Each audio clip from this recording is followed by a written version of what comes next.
Hello and welcome to On the Corner, the official podcast, pitchlist.com. I'm your host, Eric Smolsky, joined, as always, by the man himself, Nick Pollock, as we work towards the publication of his top 400 overall starting pitchers. We are probably going to get through at least the top 100 here. We're almost through 20 right now. Yeah, we're getting there. We had the first podcast this week. We were like, we're gonna get through 25. It's no problem. But then, of course, we didn't do 20 minutes for each one. We're really sorry. No. I have been again working so hard to get all of these blurbs written and done for every team, for everyone here. I'm actually like dividing them up because I'm focusing now on the top 100 guys as opposed to by team and going back and forth doing this and that. Essentially, this is like the busiest 4 days of my entire year. So I got it, guys.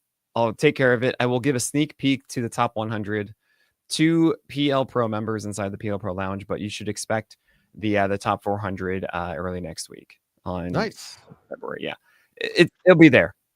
Just come hang out. It'll be fun. And my top 150 published yesterday. Oh yeah, over on NBC Sports. You can also check it out on Twitter at SamskyNYC. I posted that there. But yes, you could type in Eric Smolsky, NBC Sports. It takes you right to all of my articles. And the top 150 is there.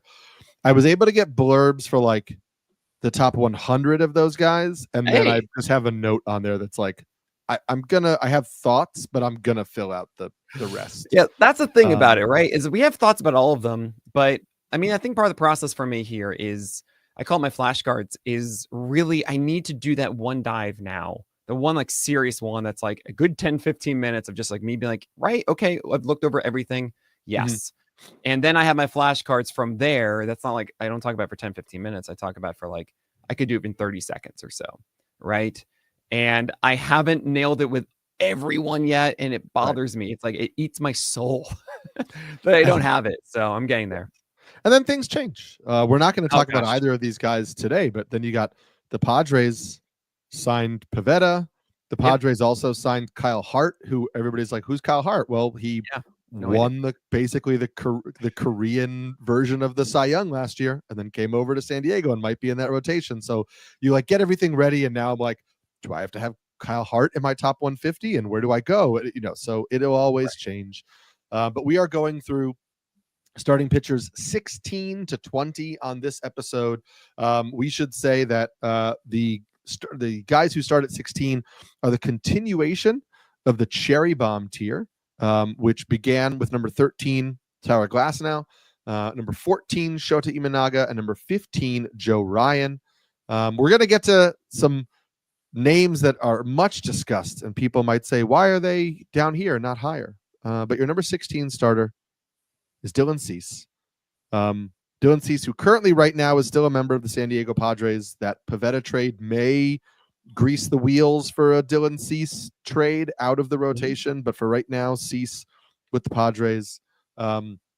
Interestingly, and you and I talk about starting pitchers together all the time. Yes. So it's probably not a huge surprise. But I have Dylan Cease at 17. You have Dylan Cease at 16. So we're right there with each other. Oh, man. It's funny. I never know what to do with Dylan Cease because what's so crazy to me is that Dylan Cease is a guy that 3 starts will define his year. Pretty much. Either those are the 3 blowups or so, or they're great. And it's like 1,500 runs versus 300 runs. And that's his entire year. That's the difference of everything. There were changes across the entire season. Yes, that certainly were better this time around. I remember actually this time last year saying, Dylan Cease, buddy, you got to figure out your sliders to to righties. Like, what are you doing? You're not getting enough strikes with those. And actually against lefties, I keep getting this back and forth. I got my flashcards, guys, I swear. Sliders against lefties, he raises strike rate massively. That's great. Mm-hmm. He also was getting hit really hard by throwing more strikes with the fastball against lefties. So what do? He threw fewer strikes to lefties with the fastball, and it got hit less. There you go. He's always been good against right-handers. That's never really the problem. And with Dylan Cease, and that's why he's going to be another 200-plus strikeout guy. I had to put him here because of that. I just don't think that we're going to get a sub-3 ERA. We're going to take some sort of dent likely from Dylan Cease in some fashion. It could be better. It could be worse. It's just so annoying every time. Also, the I'm trying to do my own calculations in my head of like the hit per nine is 6.5, but he has 38% of his batters were either walks or strikeouts. So then does that mean that the hit suppression should innately be there because guys aren't hitting the ball and playing in the first place? The answer is it should be a higher hit per nine. Okay. It should be a little bit higher. It's also not a great defense in San Diego behind him. So I expect that to come up as well, which means the whip also will go up a tick. I don't know if he's going to have the same gains from last year with that slider. And Dylan Cease, buddy, are you learning another pitch? Because please don't make it the sweeper or the curveball. Those aren't solving the problems. The curveball you've tried many a time. Is it a changeup to lefties? Like, really, though? Are you really going to do that? I just want this cutter that has more vertical drop than expected instead of horizontal. And actually, when he used it last year, it was up and in, which doesn't actually make sense. Because if you want to throw a cutter inside, you want to get horizontal bite into the batter more than they expect. And right now it doesn't. So you actually kind of want to have it as a down and away pitch, as like a called strike pitch, get some grounders, quick outs that way. And then in the zone, they'll swing over it for the fastball. And then also sets up the slider away. I mean, really, that's the biggest thing that Cease is trying to figure out. How do I ensure that when my slider isn't good enough against lefties, that I'm not throwing these fastballs, because these fastballs I don't command well against lefties at all. And that to me is why you should always have a cutter. We'll see, but he's really good. And you're going to have him and you're going to hate some days. You're going to love most of it. So fine. Dylan Cease at 16. It is one of those, like, I put Dylan Cease in here and I basically was just, I mentioned the four seam stuff that you said, and that he had never proven himself to be a consistently reliable arm for ratios. I just basically said he has ace upside and is maddeningly inconsistent command. And it's just like, the numbers will be good at the end of the year, but start to start will be chaotic, and you just don't know if he's going to wind up a top 10 pitcher or between 20 and 30 because the command falters. And so, I have no problem with him if I wait on pitching and he's like an SP2 or something. But hopefully I have a stable SP1 in that case to withstand some of his inconsistencies. Right. And there are some inconsistencies with your next pitcher, who I will say I put higher. I have him 13th. You have Blake Snell 17th. I know. I don't know. I want to have him lower. I want to have him higher, lower. PLV loves him. Our PLV projections is like SP number 3 or so. It's really difficult because Blake Snell every single year has a different reason for why he has his success. And it's never good in April in May. Never. And we got to sit there, twiddle our thumbs. Last year, he was delayed because of the late signing and messed him up early is what he said. And then he took some starts and bam, all of a sudden he was absurd. It was a 1.23 ERA and a 0.78 whip with a 38% strikeout rate across his last 14 starts. Like, you got to be kidding. He only had 145 strikeouts for the year. I want to let that be known. And the end of season whip wasn't the greatest thing ever. The real question is just, all right, are we going to see that kind of Snell for an entire season? Maybe once, maybe. He has only gone 180 innings twice in his 2 Cy Young seasons. I think there's always going to be something with Snell. I also think he's just a man of rhythm. And as a manager, you're going to have to endure that at some point. You're going to be thinking in June, like, no, I got to wait longer. It's fine. It's fine. He is a potential league killer. We talk about league winners. He's a potential league killer. And I think that's an important distinction to make, because unlike other guys who you expect something out of and they're not doing it in June, like, you didn't hold Alek Manoah past May. You didn't do that. Like, we were like, we can't do this anymore. We're done. You will hold on to Blake Snell because of what he's done over the years. And if he doesn't get back there with the curveball, last year was a curveball inside the zone for strikes a ton. That was madly different.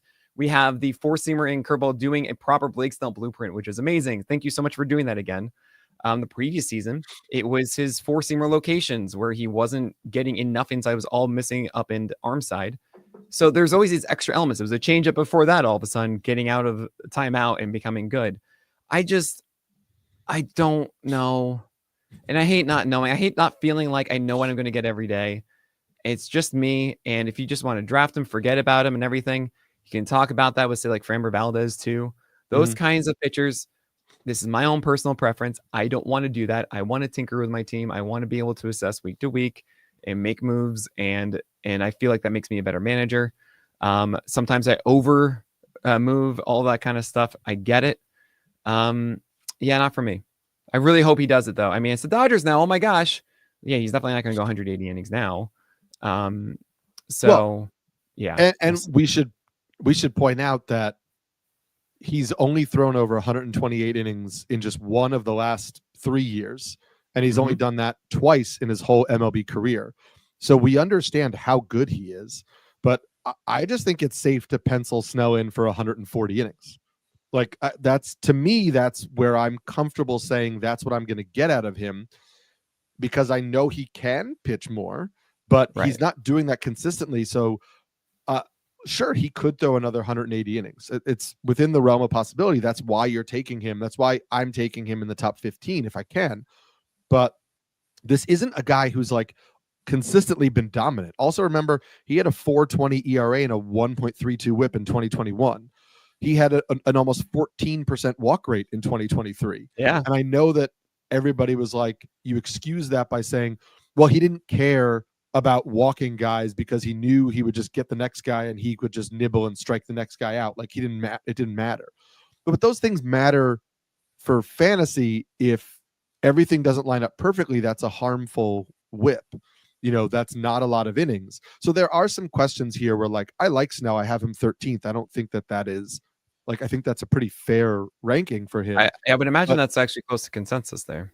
I just don't. I think that we are looking at, like, we've painted a picture of his consistently elite production, which is not entirely accurate in terms of what we've actually gotten from him in the past. Yeah. No, I completely agree with that. And it's Snell. It's also, we talk about guys with few innings. I mean, even like Spencer Strider. I have more confidence in you just throw him into a healthy start where he's stretched out, that he will perform more than Blake Snell. Right? That's kind of how I'm seeing this. Is I'm recognizing like that on a per start basis of just a one-time gamble. I like other guys because Blake Snell, I don't know which rhythm you're going to be in. At the same time, I do recognize you find a way every single time. It's a good scenario. It's so tough. It really is just so difficult. And I could be too high on this even. I could even by Monday, I could have just switched my thoughts again and put him underneath Strider for that exact reason. Right. I don't know. I don't know where I'm going to end up on Blake Snell. I can probably tell you that he won't be on my fantasy teams. I could see that. Yeah. Let's talk about his teammate really quickly. I'm going to read two things that I wrote in my blurb about Yoshinobu Yamamoto, and I'm curious your reaction and your thoughts. First of all, Yamamoto was tremendous when healthy in 2024, posting a 3 ERA, 111 WHIP, and nearly 29% strikeout rate. As you have mentioned many times, we do have data that supports the idea that players coming over from international leagues are better in their second season after they adjust both to the competition and also to the lifestyle in this country. And then I also mentioned, I know people expect an innings cap on Yamamoto, but he wasn't injury prone in Japan, and the Dodgers can't limit everybody's innings. So they're going to have to let a few starters just pitch as many innings as they can. I think Yamamoto will be one of those guys. I think expecting 150 innings from Yamamoto for me makes a lot of sense. I'm not talking about 180 or 190. I'm talking about 150 as a baseline for a guy who does not have a long injury track record and a rotation that is filled with injury track records of guys that are going to need to be managed. I think 150 innings for Yamamoto, to me, is a top 15 starting pitcher. See, I don't know. There are a lot of pitchers who we can look at and say, great, you're going to produce for me over 150. I mean, that's at least what the baseline expectation. Sure, you can say whatever injury risk you want for guys. And I'm with you that, like, Yamamoto should be a regular staple of the 6-man rotation. It's going to be 6-man with the Dodgers. I mean, they're going to, like they did last year, which didn't work. They're still going to try it, of doing everything in their power to ensure that all these pitchers are healthy and ready for the playoffs. And you can't imagine Yamamoto does more than, one every 6 days, right? I would also imagine that they're going to give him some breaks here and there. They do have a fair amount of depth at the moment, You have Gonsolin coming back too, Dustin May getting back, and honestly, like I feel like we're just completely underrating those guys, especially Dustin May. I'm so excited about that one. I find myself circling Dustin May at the end of every single draft I'm in. But with Yamamoto, it's what are we getting? What are we actually getting from Yamamoto after this full season? It's really weird to kind of see him as the same reverence that we had last year. Sure, and he was top 10 for most people last year, or around that fringe. Sure. But with the it was kind of like just upside. a mystery and wondering and all this kind of stuff. I mean, we know we're getting an elite splitter. We are getting an elite splitter. Worse against left-handers, which is kind of weird. Interesting. We know we're getting a good four-seamer that we've struggled a little bit in terms of figuring out the best location for, but a good four-seamer. And we know we're getting an above average, a solid curveball that's not standout pitch, but is a good pitch, and he uses it comfortably to both righties and lefties. What I'm getting at is it's not a 30% strikeout rate guy. Right. That's how I see it with Yamamoto. But it was last year. I don't think it will be for a full year. It's strange where it's a splitter splitters are reserved for 2 strike counts. I mean, think of it like Kodai Senga is kind of what I'm doing. And then you have a curveball and you have a four-seamer as well. The curve is not really a whiff happy one. It's more about getting the stuff early that you set up for the splitter. And the four-seamer, like it dances around a little of like, am I going down and away? Am I going upstairs? Can I figure this out? You have a very flat arm angle, should be upstairs. I guess I'm not really believing in the 30% strikeout rate. And I would be happier if I saw another number 2 pitch instead of the curveball. That would actually be more of a whiff generator, especially on the days that, like, you know what, his splitter can't put guys away today. Like, what are you doing? What's the game plan? Mm-hmm. And we've seen that happen for many guys. We've seen that with Senga before. We've seen that with Tanaka. We've seen that with Gosman, for example. I don't know. It's like, how much of an impact does he make more than other guys that were going every 5 days, who likely also have a longer leash inside of starts than Yamamoto? I guess that's kind of what I'm struggling with. I have him over this other tier of other guys that are also like every 6 innings, every 5 days. Mm-hmm. And I have him above that because the situation is so good. And I do think that he's productive. But I have him below Tyler Glasnow, for example, because with Glasnow, I think is easier of like, yes, I know I'm getting elite quality. I should be. And also I get fewer innings, but also I get a replacement where Yamamoto might be a guy that just skips a start here and there. You know, they might still do that. They might limit him a little bit more in starts. You know, it's just more haze than I want with Yamamoto. So I'm like, I'm gonna just put you down here. Sure, I see that. There's a little bit of haze also with our next pitcher who ends the cherry bomb tier, and we'll get to that pitcher after this break. So your number 19 pitcher, which ends your cherry bomb tier, it's Chris Sale. Hey, you might know him. I expected you to be a little lower on Chris Sale, just based on our injury concerns. I have him 15th, so I'm a little bit higher, but I don't think egregiously higher. I think we can all agree that 2024 was peak Chris Sale. Yeah. And we should expect regression. But I think expecting regression, I'm just careful when I talk about Chris Sale, that I think expecting regression is not the same as saying what happened was a fluke. Because what happened was very real. And what happened was very real because it showed what Chris Sale is still capable of when everything is firing at its best level. It's just very rare that a pitcher consistently can fire like that at their best level. So we should expect him to not produce like he did last year, but it wasn't because he was out of his mind. It was just because he had everything working. And it's very rare that pitchers have everything working consistently multiple seasons in a row. Then you also add the piece that he ended the year not healthy. Yeah. And that, brings in extra questions. But I still think I still remain confident that in the innings that Chris Sale is on the mound, we are going to get really solid production out of it. Yeah. I'm going to push back a little that he deserved everything last year. It wasn't everything, but I wouldn't call the season a fluke. No. It should have been a little bit worse. With a very, very fortunate home run rate. I mean, we're talking like 0.4 out of like what? 0.4? Like really? A 0.4 homer per 9? Oh my gosh. And I left the base rate as 80% or so. And that's kind of, those go in hand.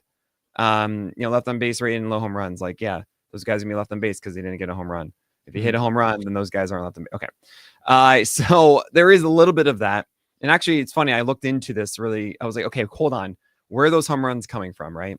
He pitched a lot less in 2023 and had like the same number of home runs on fastballs. And then also had 4 more home runs off sliders to lefties or to righties. So I watched them. And those were like bad sliders and fastballs. Like these were just down the pipe, like bad counts. They do like a 3-2 count, a super high swing rate count, and you just got it right there. And they're like, yeah, we're good. There's also the fact of that it was 93, 94 back then. And in 2023 and in 2024, it was a Chris Sale fastball at 94, 95. And that's a big difference. That makes it harder to barrel up. Shocking. More velocity helps.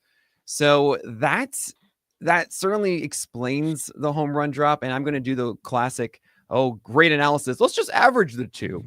And just say it's going to be like a 1 homer per 9 or so. I mean, you really honestly should just do that a lot of the time with home run rates. Shouldn't go the length of xFIP, but still, right. It's for Chris Sale. Fine, you can do that. I would say the other elements are: is that velocity actually going to stay at 95 now? I think it surprised us to see him go up a tick in velocity last year, and he was clearly healthy and in rhythm and everything. And then the back injury too at the end, and then it's like, are you really though going to hold this? We've seen you fluctuate a ton when it comes to it. I'm going to bake in something that says you might not actually have the same skills in this regard. I think it's what you're saying about last year's fluke and everything. That doesn't mean what regression is. And then there's, of course, the health is weird. So you throw everything together and you have someone that probably isn't going to be the same 30% strikeout rate, the same home run suppression. Sure. And that kind of means like this guy is productive, obviously, going to get you wins and everything. It's the same question with Yamamoto. It's like, how much of an impact do you make? And is the quality actually as good as we want it to be? So with all of that in mind, I have him right next to Yamamoto. I kept going back and forth, but I trusted the health more of Yamamoto. So I'm like, all right, fine. I'll go Yamamoto. Because ultimately it's just more stuff that you get. You can make an argument with like Spencer Strider being better than Chris Sale. Because you get that earlier roster spot and kind of the thing of like when Strider should come back. But I favored Sale because at least we know at the moment he's healthy. And it just is like, all right, you're healthy right now and doing something. Like I will value impact in April and May more so than August and September. I know that sounds weird because I talk about head-to-head leagues a lot, but that means that you can plan out the year better than holding on to something that doesn't help earlier on and then gets better later. Like that means you have to get both of them. So I will favor that with Sale. Put him here. I don't know. I hate this. This is a really hard year to rank, guys. Oh my gosh. It's a hard year to rank because you're just like nitpicking between so many guys. And also, which again speaks to the depth of the position and waiting and seeing who falls to you and things like that. Also, it's tough. We might get a little more clarity as we get into spring training a little more and kind of see how people are pitching and their recovery and who's going to be ready and who's not going to be ready. And then you have stories like Brandon Woodruff's not going to be ready, and then Brandon Woodruff shows up at camp and he says, hey, I'm ready, and you're like, okay. So we're going to get more clarity as things go through. One thing we do have clarity on is your number 20 starter is healthy. He's in the Twins rotation. It's Pablo Lopez. Hey man, what's up, Pablo? You and I both had Pablo inside of the top 10 last year. We course corrected. I think it's important to acknowledge when you're too high on somebody. And I think that you and I, correct me if I'm wrong, but I think for me it was ranking Pablo Lopez based too much on the upside that I thought he had versus the full scope of what his outcomes could be. I still think Pablo Lopez could be a top 10 starter in fantasy baseball. I still believe he has that potential in him, but I think last year I ranked him based on that potential instead of ranking him based on like, where's like that, I talked about like that 75% outcome. Like, where is the likely outcome where he ends up? I think this is much safer. I have him at 16. You have him at 20. So I think last year I also favored the volume expectations. And that wasn't wrong, actually. I think that was one of the bigger pushbacks against Pablo was health track record, and that wasn't for sure the case. And the real thing that we didn't see coming, I think, was the changeup just not being there. I mean, he even said like the changeup is always there in that video that we had last year, going over a full game with him, and it wasn't. And then the sweeper was all of a sudden just gone for like 2 months of the year. And I remember talking to him about it, and he finally said, one day I just stopped overthinking it, and I just gripped it as hard as I could, and I just threw it. And like I just gripped it and ripped it and like didn't think about it anymore. And then all of a sudden it came back to me. And that's great. I feel like with Pablo Lopez, he's in a moment where if the changeup isn't quite what it used to be, which I'm kind of just accepting that at this point, and the sweeper is good, but not really a pitch that he wants to throw against left-handers, for example. It should be that changeup. The changeup isn't quite that thing. We saw a lot of starts last year that he relied on his four-seamer and sinker, really more so his four-seamer. And with 7.2 feet of extension at 95 plus, I'm going to, really try and emphasize, hey, you should be throwing more of these sinkers inside. This is the Zach Wheeler approach. You can do that. And we even see that with Hunter Brown, for example, who embraced this four-seamer up and sinker inside that jams guys. He actually throws more sinkers than four-seamers, Hunter Brown. And I understand that you see this 15% swing strike rate on the four-seamer for Pablo Lopez's heater, but it's actually a pitch that gets hit. And I get worried watching Pablo a lot, trying to do everything with his four-seamer. Right. And I realize that I don't feel confident in Lopez like I do with, I don't know, Yamamoto splitter in 2 strike counts, or Glasnow slider, or Chris Sale slider. Like, he doesn't have that overwhelming pitch, kind of the thing that we talked about with Cutter Crawford last year, right? Where it's just like, okay, here's the thing. It used to be the changeup. It's not there anymore. So that has me a little like, well, okay, hold on. You are going to continue to allow hits. And hits are, this is why he has a 112 whip as like his best outcome.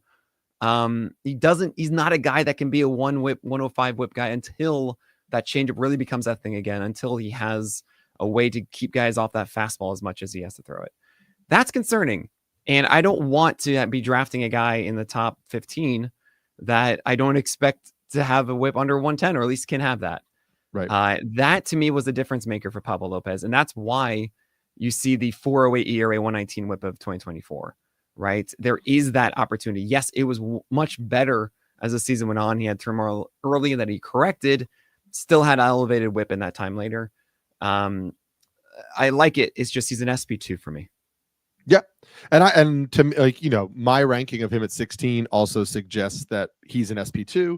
I consider him a high-end SP2, and so I have him there because I think there is ace upside. I just don't think you're as likely to get it as we thought we were last time. Yeah. What you are likely to get is continued fantasy goodness from us as we continue going through Nick's top 100. I am Eric Smolsky, the Pelican. I'm Nick Pollock, the Lion. And we'll check you back for continued discussions through Nick's top 100 starting pitchers. Run it back again. Here we go. I'm going to start it at 29 just so I can mark it. All right. Thanks for tuning in, guys. 150 innings for Yamamoto's goofy. It is not. Please tell me his trip Pablo's upside will live forever. I'm going to text him and hound him about the sinker stuff, guys. Don't worry. We'll see. And then Schwellenbach season, I'm with you on that one. Good stuff. Good to see you guys. Thanks for coming, guys. And hello and welcome to On the Corner, the official podcast of pitcherlist.com. I'm your host, Eric Smolsky, joined by Nick Pollock as we're going through his top 100 starting pitchers. We have made it through the top 20. Took a little longer than we wanted, Nick, but we're outside the top 20. We're cruising now. Yeah, we are. We got this in the bag, and we're going to not do any whatever. You guys heard all the stuff in the previous one. Come join us on YouTube as well, guys. Go to youtube.com/pitcherlist. You'll see the playlist for all your podcasts that you like. We also have individual YouTube channels as well. So we have On the Corner with video. Come check it out. It's great. Boom, boom, boom. We're going right into number 21, who we talked about prior to recording. he is the second pitcher in your Holly tier, which started with number 20, Pablo Lopez. Your number 21 starter is Justin Steele. And I should say, you have him at 21. I have him at 20. We both are pretty high on Justin Steele, and I just took him in the 10th round of a 12-team draft and hold. It was like pick 122. There are so many pitchers who you and I have ranked behind him getting drafted before him. If that continues in draft season, I expect a lot of Justin Steele on my rosters. I love what you said, where we talked about him a little bit in the offseason. You mentioned, obviously, we know he hurt his hamstring on opening day. And we know that he was out for a while. And his first couple starts when he was back off the IL were, choppy, as can be expected. But from March 27th to the end of the season, which is basically when Justin Steele was like healthy and ready to go, a 2.47 ERA, a 1.08 whip, 112 strikeouts to 31 walks in 109 and a third innings. That's elite production from a healthy Justin Steele. I think this guy is a good bet for 10 wins, 160, 170 innings, solid ratios. I went on Fangraphs today. Every projection is for him to be worse than he's been over the last 2 seasons. I don't get it. I don't know why we're projecting him for like a 1.26 whip and I don't like know. a 3.7 ERA. Like he's just never been that dude. I don't get it. I don't get it at all. It's funny because I've been converted. I was not a Justin Steele fan entering last year. I saw pretty much his 117 whip, 130 whip, and I saw only 2 pitches at the time. I was naive, and I thought there's just no way this kind of continues. No, it's good. It's really good. In that stretch, I actually have it ended a little bit earlier because he had that nerve annoying stuff with his elbow soreness, but not a tear, nothing to worry about.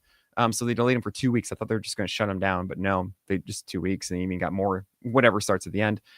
But this was a 4-month stretch of being in rhythm, as you mentioned, and all the good stuff, but a 32% ICR. That that's the good stuff. That is what makes Justin Steele so good. He's someone who has really good contact suppression and also gets strikeouts. The thing that I say that I look for every year, right? I learned this. This is the Alcantara, the Wheeler method. Okay, you can even say it's the Gilbert and the George Kirby method too. Is you find these starters who are comfortably going to go 6 innings, that are just like relied upon for their team to say, hey, look, you're going every 5 days and you can go 6 innings. You throw enough strikes that you have good enough control that you can get there efficiently to bet in 90 and change pitches. And you're not going to give me a 20% K rate. Right. You have a floor of good ratios, 180 innings that we expect every 5 days, whatever, with strikeout potential of being able to go 25% or higher. That is the thing that everyone should be thinking about with these guys. It's why I try to hesitate away from like a Ryan Pepio, for example, because Pepio, I don't think the Rays are going to let him do that. I think it's going to be a little more controller. So it's why I actually have a little weirdness about Jared Jones, but whatever. And this is Justin Steele, 26% K rate in that stretch, right?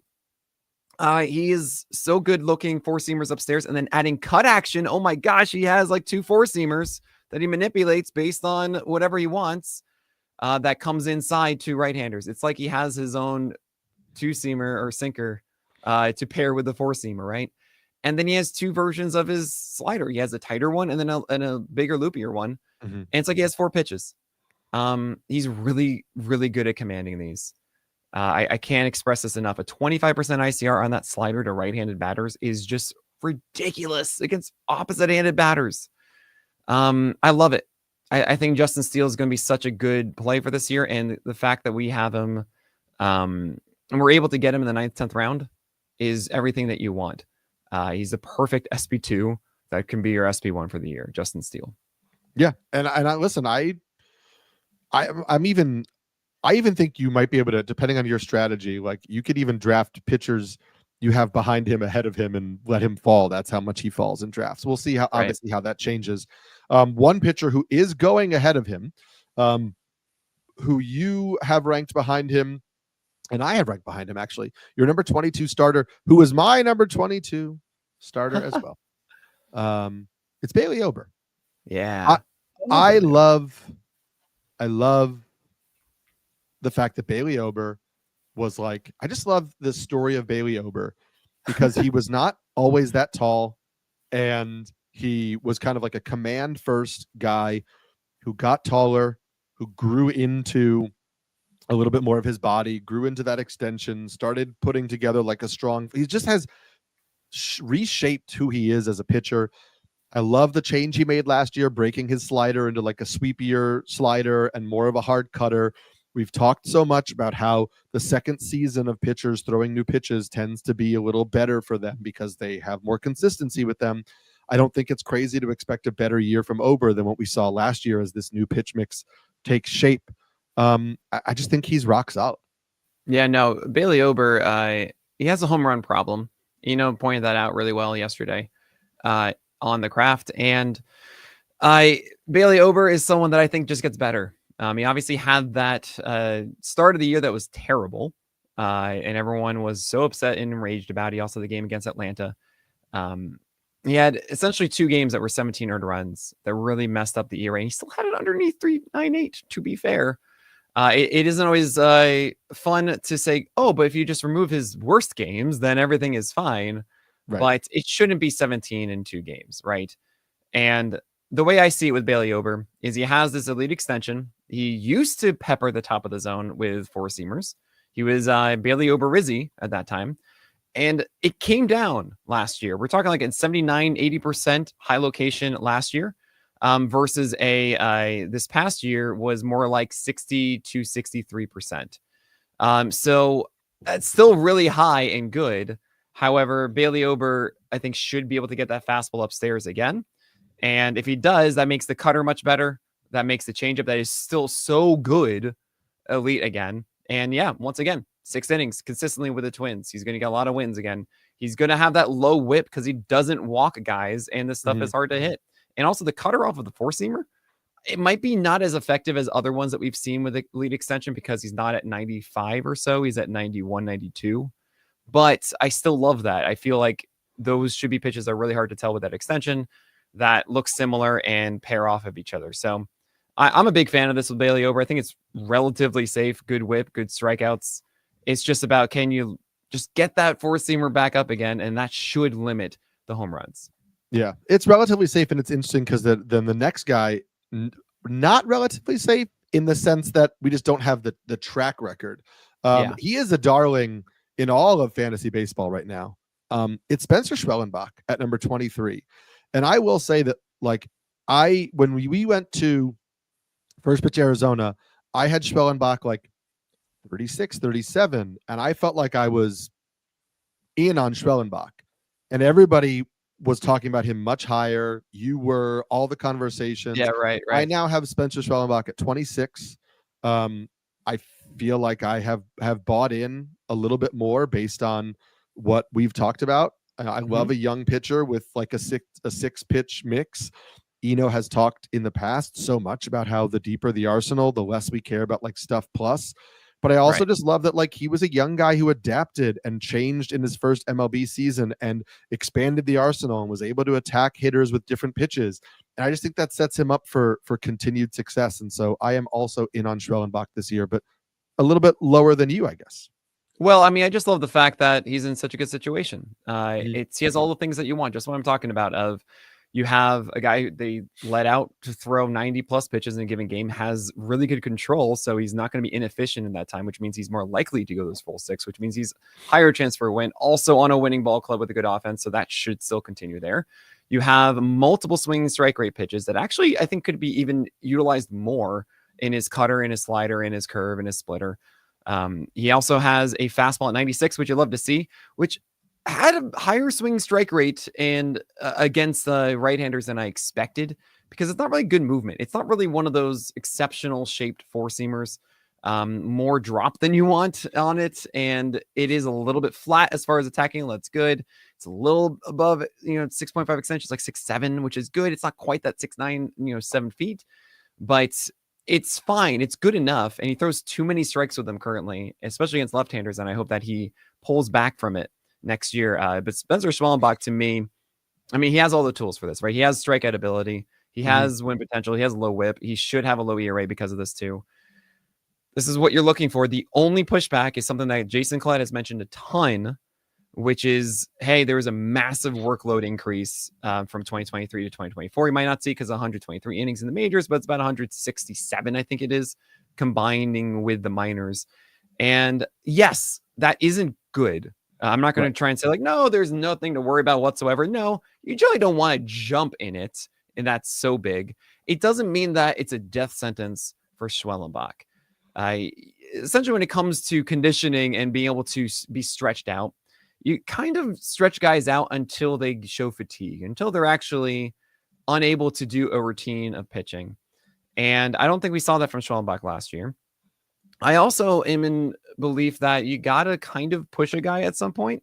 Yeah. And just because we have on the docket a much lower amount in 2023 doesn't mean that Schwellenbach was just twiddling thumbs and not pitching whatsoever in that season.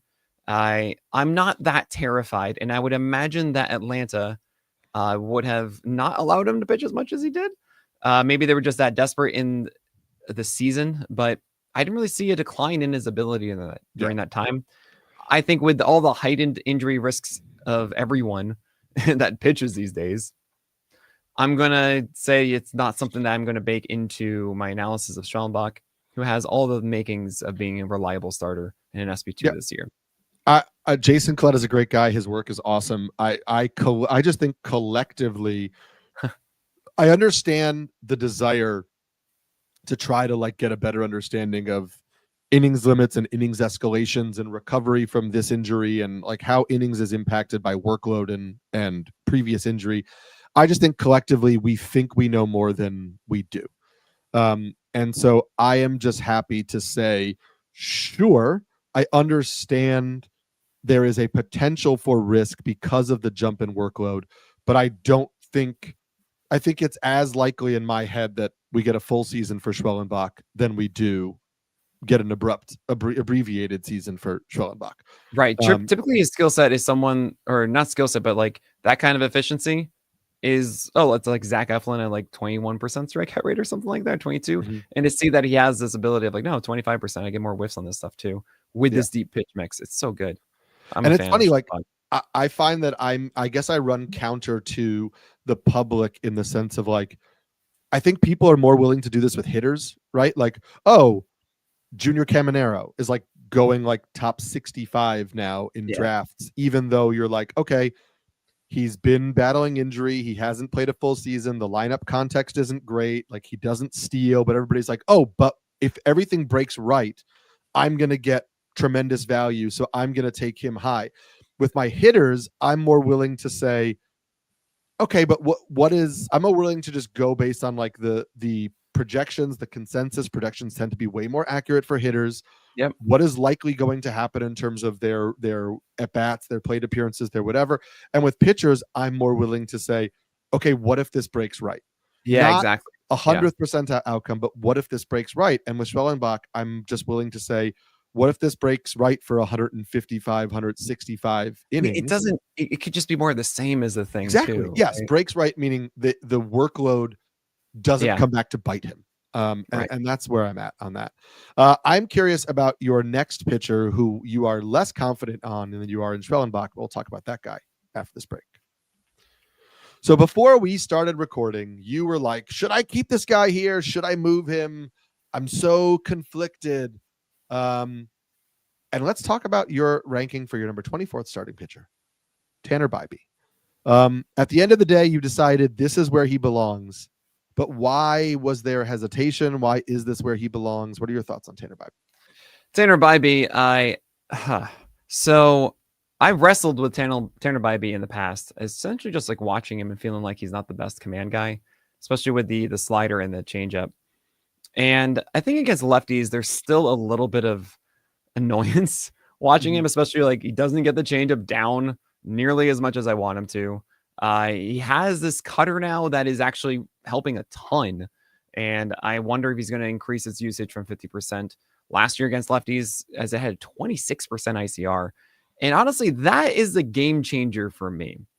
I know that in previous years, it was more just the slider, but I think this extra cutter to lefties is really helping make me comfortable drafting Tanner Bibee, where the four-seamer isn't really a good pitch at all. I mean, it's much worse against the left-handers, a 10% swing strike rate, a 47% ICR there.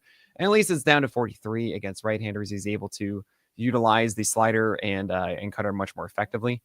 But it's the same mold. I mean, all these guys are kind of that same idea of like, I have this tier of, okay, you're giving me 6 innings. I feel that like the Cleveland Guardians, come on, every day, you're going to do this. You're going to be there and doing it. At least you have the opportunity to.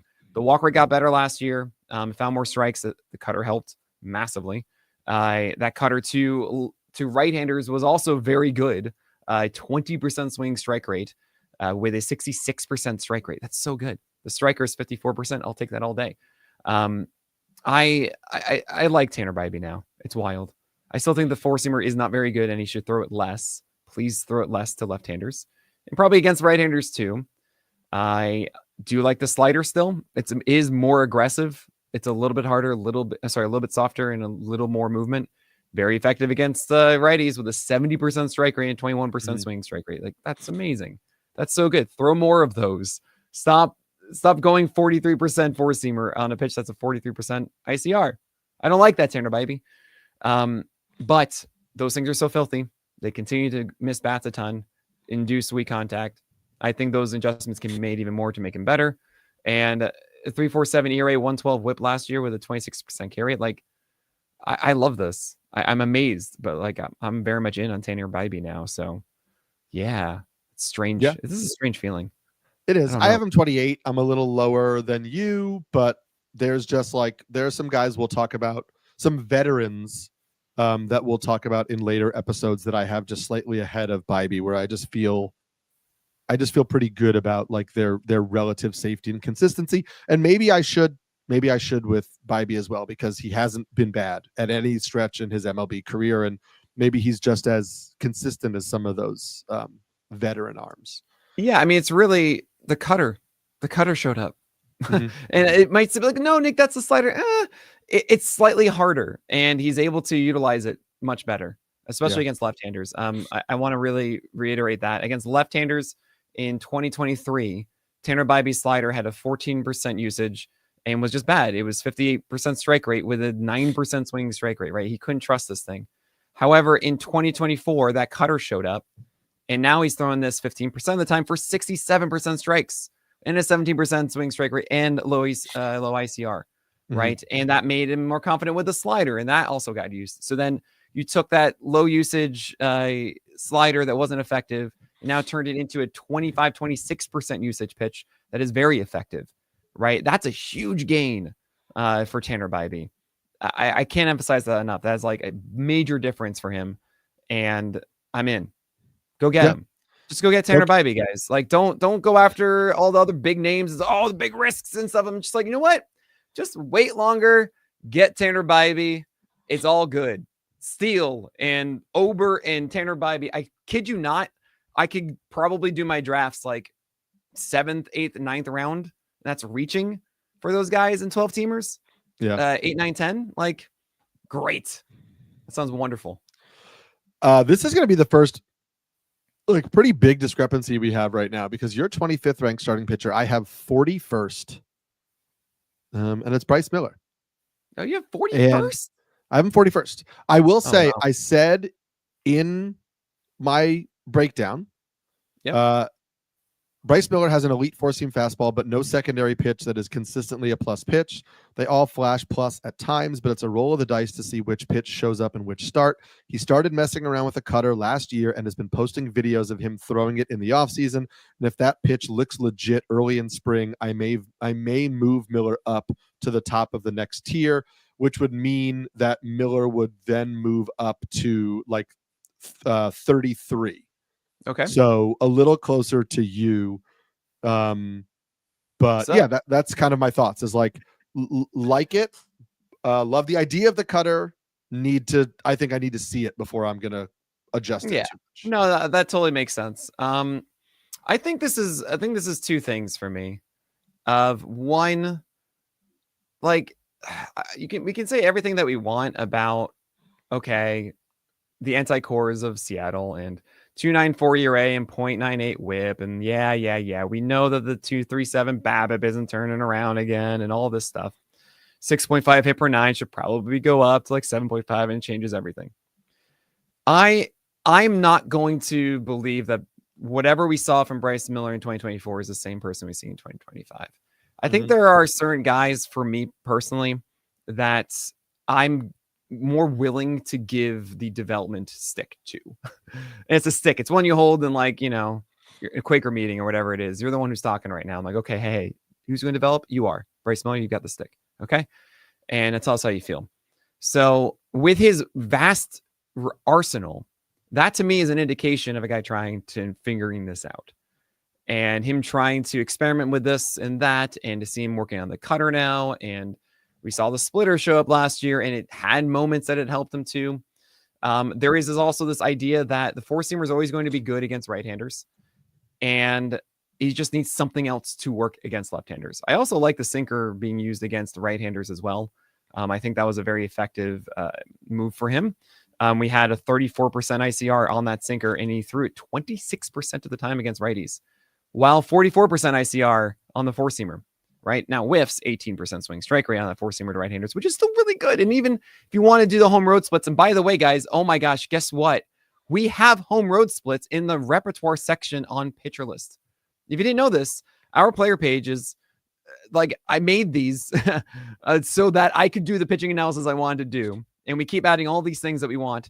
You can separate inside that arsenal section, the repertoire section, home road split pitches. And Bryce Miller's four-seamer is still a 16% swing strike rate on the road. So understand that this is an elite pitch. It's not just Seattle doing all of those things. Anyway, when it comes to what I expect for Bryce Miller this year, I think something's going to click. It should be the cutter. I think that makes the most sense. And I'm willing to bank that the four-seamer is still going to be really good. The sinker's going to be really good. And both of those combined against right-handers is going to work. And that's just going to be cool. You have right-handers kind of figured out. You need like something else maybe to go away from them every so often. You'll have some collection sprinkle of breaking balls. Fine. Just a little okay. sprinkle. Yeah, just a little touch. Some like 9% sweepers and like 7% sliders and whatever. But then against lefties, you can't throw the sinker. So what is that pitch? I think it'll be the cutter. It makes all the sense in the world to me. I trust him to go every 5 days and be able to go decently far. That is the one question. He's not as efficient for 6 innings, I think, than others because he doesn't have that definitive out pitch against lefties. I think he can get that, and it's just a very good situation for him. Yeah, listen, I like Bryce Miller. I anticipate moving him up my rankings in the spring if he looks like I think he will look with this cutter, which I think will be, we know will be part of what he's, it's not just like rumors. We have seen videos that he himself has posted of the cutter. So we know he's working it in. We just got to see it happen. But I'm excited to see it happen. I'm excited to move him up when it does happen.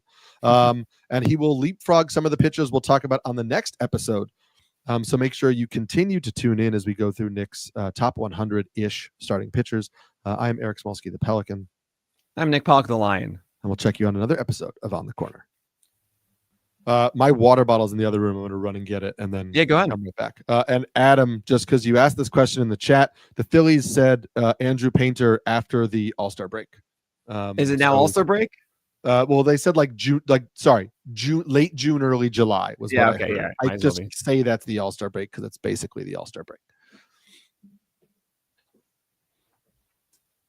I don't know if you guys heard any weird noises here. I had someone working in the kitchen for a moment. I hope it doesn't come up on the audio.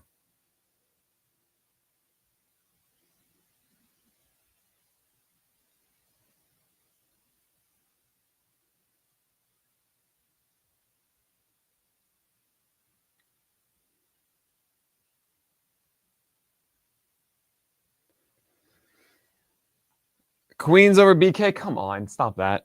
Stop that, Adam. You know, that's ridiculous. I mean, I think I think with Queens more so than Brooklyn, if you live there, you just stay there, you know? And I feel with Brooklyn, there's just like more stuff and it's Brooklyn. Nowhere Noise is sweet. Thank you so much, David. Bryce looks like a craft guy. Right. He absolutely does. Woo is a must draft for me. Why wouldn't I draft Woo at so much cheaper? Well, I hate playing that game a lot. I am totally down to say like, hey, these guys are bigger targets for me. And I'm very much not in on Bryce Miller. I think his ADP is like 15 or something like that. I could be forgetting. But what I'm getting at is like, yeah, I'm not against that. Woo has some injury stuff. We're going to talk about him in a second, but it's an interesting scenario of like, where should I be drafting Brian Woo? We'll talk about that soon. Eric's talk about it right now. Let's do it. Hello and welcome to On the Corner, the official podcast of pitchlist.com. I'm your host, Eric Samolsky, joined by Nick Pollock as we continue going through his top 100-ish starting pitchers. The top 400 article will be dropping soon, so make sure you go to Pitcher List to check that out. My top 150 starting pitchers have already dropped over at NBC Sports. You can check that out, or just go to any browser and type in Eric Samolsky NBC Sports, or go to Twitter. I'm at Samsky NYC. Nick, we know, is at Pitcher List. We're both on Blue Sky. You can check us anywhere. We're always there talking about baseball. We're going to talk about baseball right here with you. We are continuing with starting pitchers 60 through 30 for Nick. The top two will end the Holly tier. We both do our rankings. I do my rankings because of Nick with tiers, but I do think it makes tons and tons of sense. Nick's Holly tier started with starting pitcher 20, Pablo Lopez, also included Justin Steele, Bailey Ober, Spencer Schwellenbach, Tanner Bibee, Bryce Miller, and number 26, Logan Webb, who I have. I also think of Logan Webb as a rock solid SP2. I have him at 24. And that's just I'm surprised you had him that high, actually. It's ahead of some of the like Schwellenbach-y, Glasnow. Yeah, it's a little safer, and it's more of a known entity. But then again, wasn't a known entity last year?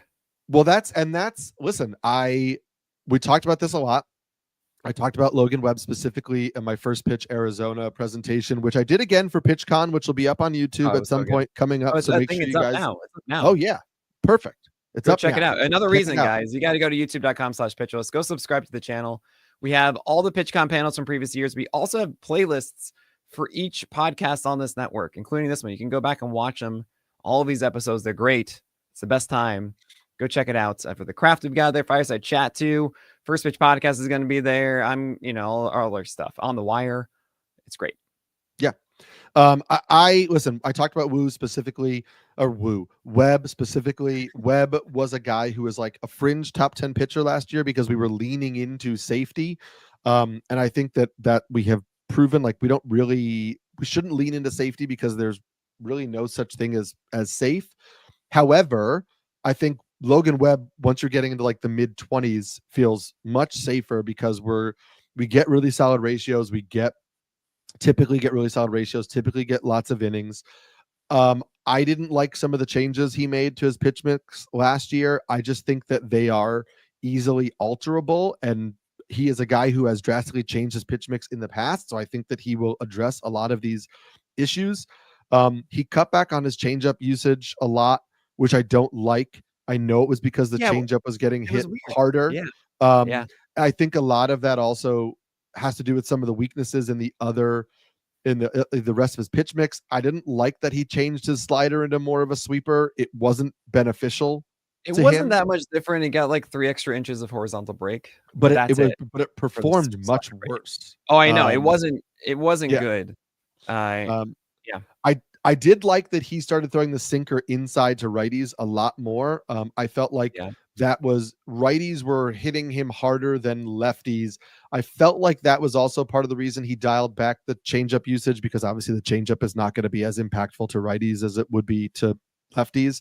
But I think the changeup could be more effective with the sinker inside to righties because of how those will play. I just would like to see him go back to the older something closer to the older version of the slider. I just think you're going to get solid production out of it. Well, so the changeup, I really want to hammer this in against right-handers last year. The changeup at a 53% ICR. I mean, it was this thing was just the mistakes on it were getting hit, even sometimes out of the zone. Like it grades really well, and guys are just sitting on it and like ready for it. And that's why the sinker going inside was such a big deal, because that had just a 26% ICR. And it was jamming endlessly, called strikes away, 32% rate called strike, and then also jamming them inside, right? So it was such an effective pitch that really highlighted, though, that guys weren't looking for that fastball. They were trying to get that changeup. So it's kind of why he went with the sweeper a bit more, 25% sweepers, 24% changeups last year. I get it for Webb. I'm very curious about the cutter. We saw the cutter show up at the end of the year, and that actually could be a big help for Webb in the year ahead. Also, we want to see the you like a cutter. I know. I feel like every single pitcher who doesn't have a cutter, I have to say cutter. Yeah. But I mean, look, why do I like cutters? Oh man, it's because cutters are the perfect bridge pitch of velocity, where like you're not sitting on the heat or the big movement, and it's just makes the whole thing muddy. You want bridge pitches. You want things that you don't quite know what the heck it is. Right. You know, you want confusion, and cutters are generally effective at this. I can't express it more. They're safer strike pitches a lot of the time, especially when you have a fastball that you don't want guys to hit inside the zone, or when you have struggles against opposite-handed batter with your number 2 pitch. So I think we're going to see a better changeup against left-handers this year than we saw last year. 41% ICR is really high for that pitch at 37% usage with this changeup. And that's really the biggest thing. I'm like, okay, cutter, please. Come on. Let's get you in there. 5% usage by the end of the year, but it was much more in those starts. I think it's relatively safe. And it's so funny. I said that before about like, oh, we thought he was so safe in a 123 whip, and that really hurt you. This was a very big of a down year. The put away rates also were really like, what? That is not right for Logan Webb. Those should be much better. And that's when you ever see strikeout rates fall, it's because something else is getting, you're not really getting good put away rates. Maybe you're not getting 2 strikes in the first place, but generally your put away rates come down, and those should come back up.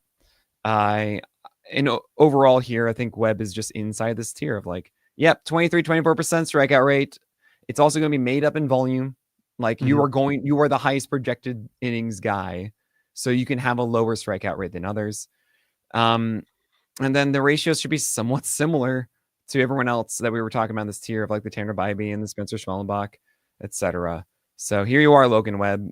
I guess I'm settling here at 26. I think that's totally fine. I was curious about your next starter, who's the exact opposite in terms of this, in terms of safety. He is the final member of your Holly tier. It's number 27, Spencer Strider. Here's what we know right now about Spencer Strider. We know he's pitching in spring training, and that's going to get people super excited. We know that he's not expected on the mound in a game for the Braves still until about May. Some point in May. Could be early May, could be late May. We don't know. We know that he had internal brace surgery. So we know that it is not a typical Tommy John. However, it is his second similar-ish procedure. I know it's still an elbow procedure, a UCL procedure. I know it wasn't a full tear like Tommy John, so we don't know if he's going to have the same kind of like recovery that he would if he had a full Tommy John.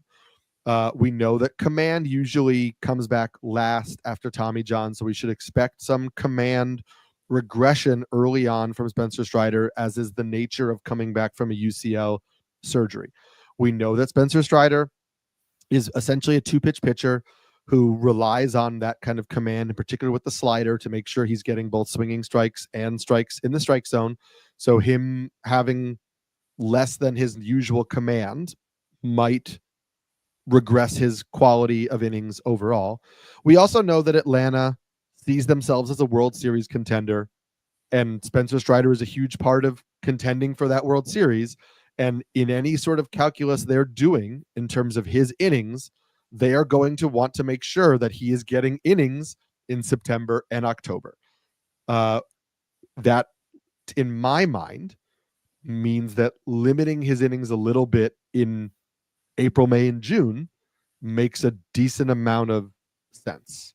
Oh yeah. That being said, you might still get 140 innings of the best starting pitcher in baseball. We don't really know what he's going to look like coming off that surgery. That's all the risk that's baked into where you draft him. So, fun stat, by the way, in 2024, which was 9 innings, he threw 44 seamers and had just 1 whiff against right-handers. Is that right? Wild? Just one against. This is a 40 against 44 seamers against righties and just 1 whiff. It's just funny. Spencer Strider, it's a case where I'm so happy that when we're talking about volume, that the time he's missing is early. Mm-hmm. And I've said this a bit of, I love having that extra roster spot in April. It is the most valuable time of the year to have that roster spot. And yes, you could say, no, I want it for September where I get that extra starter for the week, or the Monday, Thursday swap in with my hitters, which is generally what you should be doing while you're bench.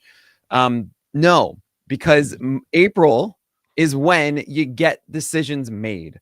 Mm-hmm. Guys get revealed to be of massive value that are absurd, that you're the guy that got him in April and you run the entire rest of the year, right? And yes, if you are in a no IL league, different scenario. I don't talk that way. I talk about your standard 5x5s, all that kind of stuff in 12 teamers where you get 2 IL spots. Mm-hmm.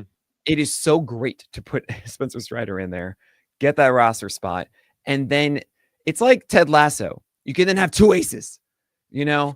It's like you get one back later on in that roster spot. It's so good. So I love this. I think coming back from Tommy John, you're absolutely right. You're going to limit him at first. First couple starts are going to be annoying. I'm actually going to recommend everybody in that first IL spot, do not activate him yet.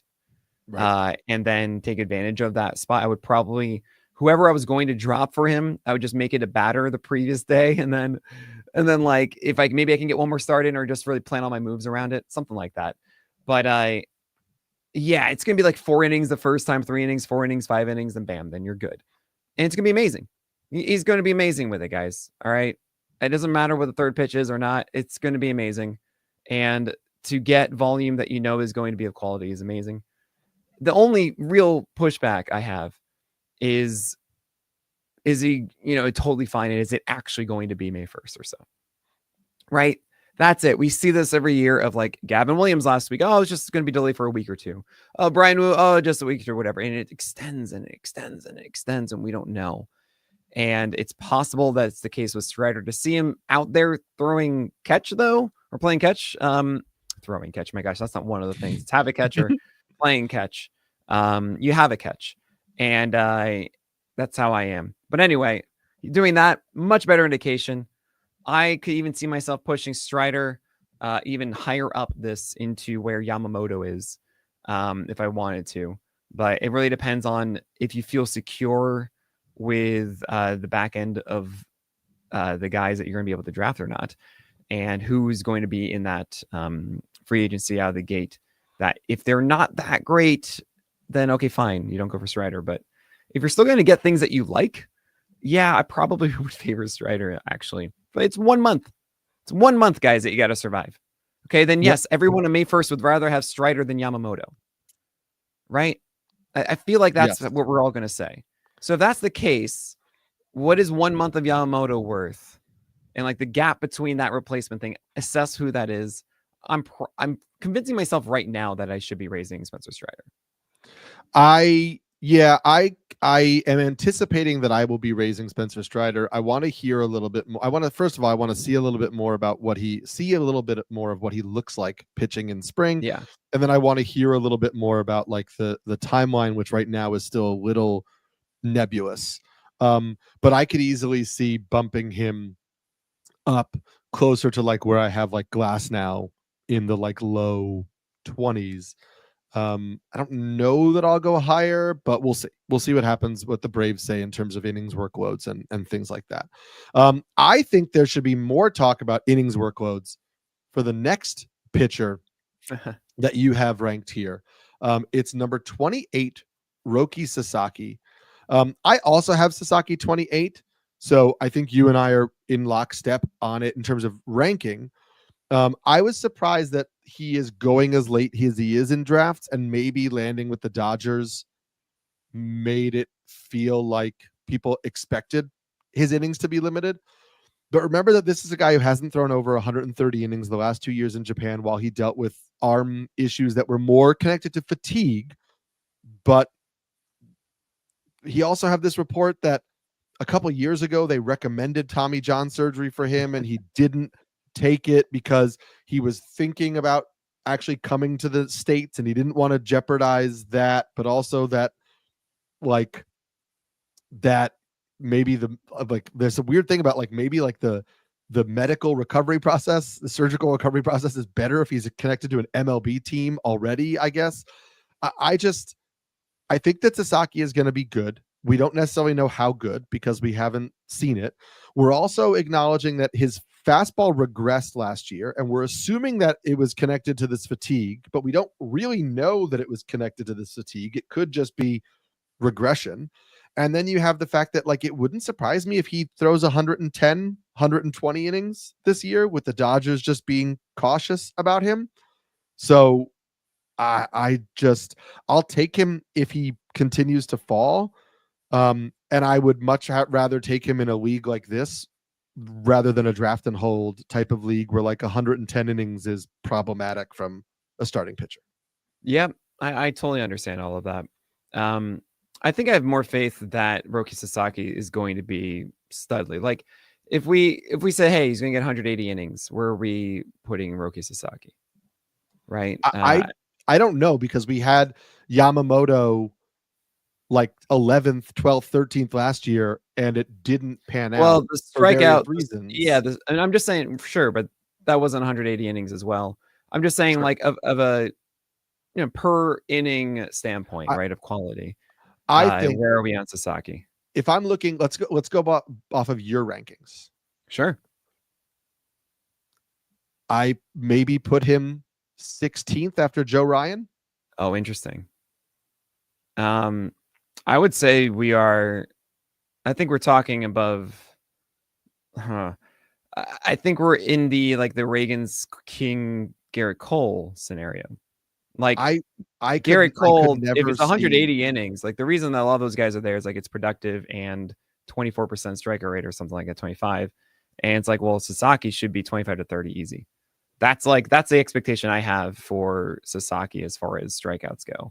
Yeah, but then you're comparing him to the ratios of a guy well, right. So then what does that come with ratio wise? Right, exactly.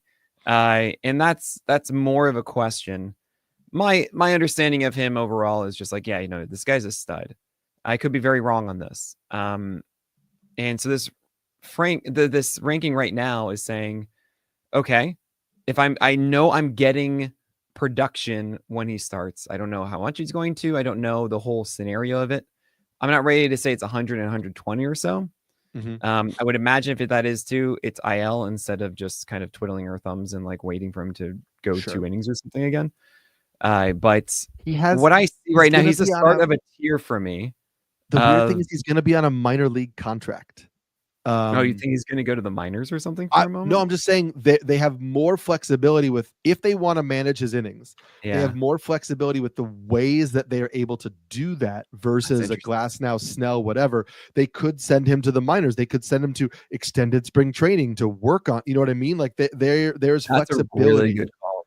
There's flexibility for how they could do it in ways they can't with some of the other guys. So I do want to at least touch on this, where I have this at the end of a tier. It's weird. I put Spencer Strider at the end of the Holly tier just because I think it's safe value.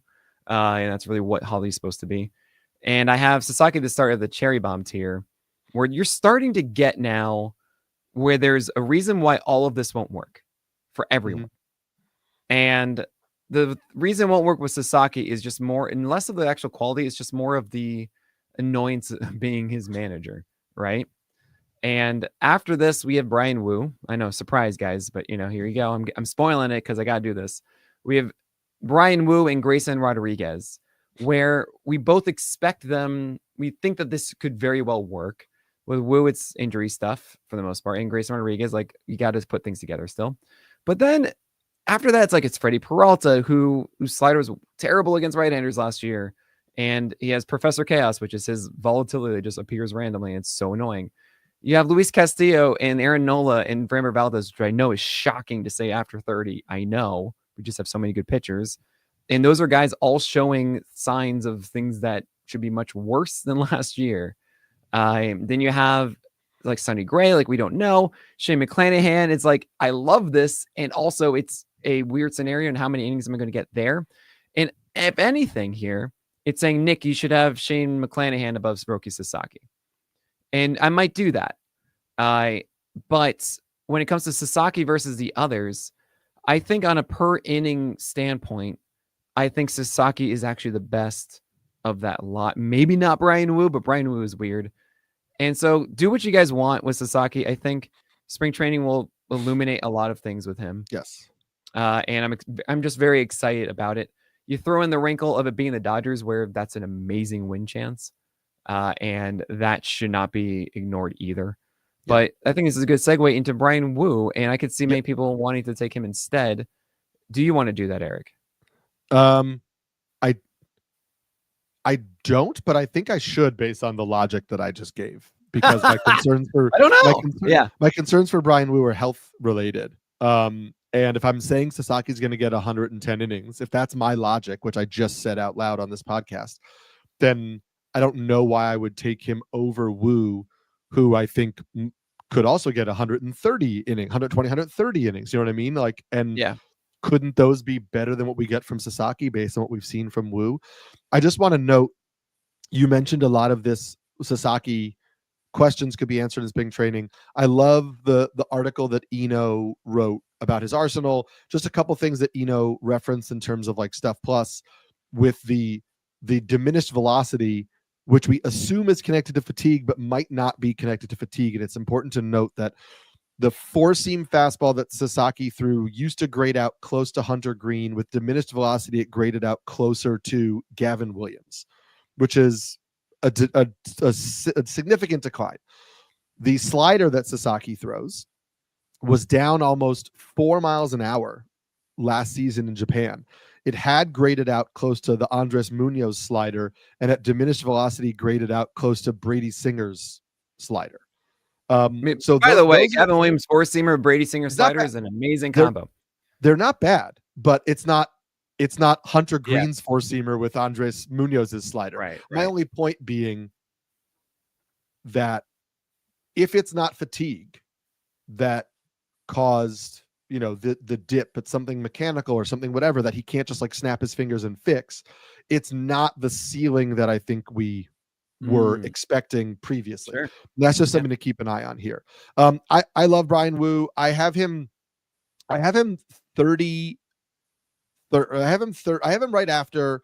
I have him 35th, and it's right after my tier of McClanahan and Robbie Ray and guys who are coming back from injury whose innings are a little bit questionable, because Brian Wu, his repeated elbow concerns last year make me think his innings are questionable. I said that I think Brian Wu is a top 20 starting pitcher easily based on talent. I love the changes he made last year, identifying his issues against lefties and changing his slider into more of a sweeper, and then adding a gyro slider that had significantly less horizontal break. I thought it was great. Also, the changeup improved drastically, which really helps him against lefties. I think everything is there. And if I think you're banking on health, you're picking Brian Wu incredibly early. And maybe I need to move him up if I'm saying even 130 innings of Brian Wu, I think might be better than what I'm getting of 110 innings from Sasaki, etc. Yeah. No, I love it. He's a guy that has one of the flattest fastballs in baseball, and he knows how to mix his four-seamer and sinkers so effectively and just destroys right-handers. And Wu just needs, kind of like Bryce Miller, just needs that extra thing. And yes, he needs a cutter for lefties. But I like Bryce Miller. I very much trust that Wu will figure that out. He also has better command than Bryce Miller. And if it weren't for these injury things, I would have him higher than Miller. So it's really just a question of like, where am I on the injured stuff? I think this is why I did this of Strider, Sasaki, and Brian Wu together. It was just like, well, here are my injured guys that like I love them, but what do we do? And I just kind of stuck them all together, and that maybe is why I have this ranked as I do. Look, guys, I'm probably going to change something here by the time you see it live, so I apologize up front. But yeah, I mean, Brian Wu, you can take him out of the gate, and it could be just completely fine. We've seen this before. It's very possible. It's a matter of, are you at a point in your draft where you want to go for this, and have you drafted other arms who can be stable and you feel safer with through the year? And do you also see guys after this that you can go and get and be like, this is easy, this is fine, I've got so many of those, might as well get this one fun one because I'll just get one of those safer ones I like later either. So it's up to you, figuring it out in your draft. Honestly, I would love to have Wu because it's just fun, and I want to be a Wu girl once again. Yes, I do too. And as we're saying this right now, I have moved him to 27th, which is just one spot for me above Roki Sasaki for all of the reasons that I just said I was going to move him ahead of Roki Sasaki. Okay, so you have Roki Sasaki at 28? I have Roki Sasaki at 28 right now. I have him at 28. What is this? What is this, Eric? I mentioned that. I thought that I thought that I was going to be so low on him because of my innings total thing. And we should say, Nick and I, a lot of our rankings are similar-ish because we talk starting pitchers together every week. I don't think we've talked really about Roki Sasaki because we don't know what to expect. It's just that one randomly. But again, this is a little bit of like hat tip to you for having me do tiers. But like, it just made sense to put Sasaki in this, like, maybe he's an ace, but there's some risk. Schwellenbach, Wu, Sasaki, like all of this kind of stuff like that. It just makes sense that they're there. So it makes sense that we kind of both have them ranked in similar areas. That's amazing. I gotta say, guys, tiers are the cheat code. And it's funny because at first I hated tiers because like, where does the drop off actually happen? I'm like, oh, wait, hold on. Tiers aren't that. They're just groupings. They're just lovely, lovely groupings. Right. Yes. And there's not drop offs. And what's so fun is saying, hey, cool, I have Logan Webb at 26 right now and Strider at 27, but I might actually just draft Spencer Strider instead. And yeah, that might happen. So it also depends on where you're at, right? So like your 30th starting pitcher is Grayson Rodriguez. That's the last guy we're going to talk about today.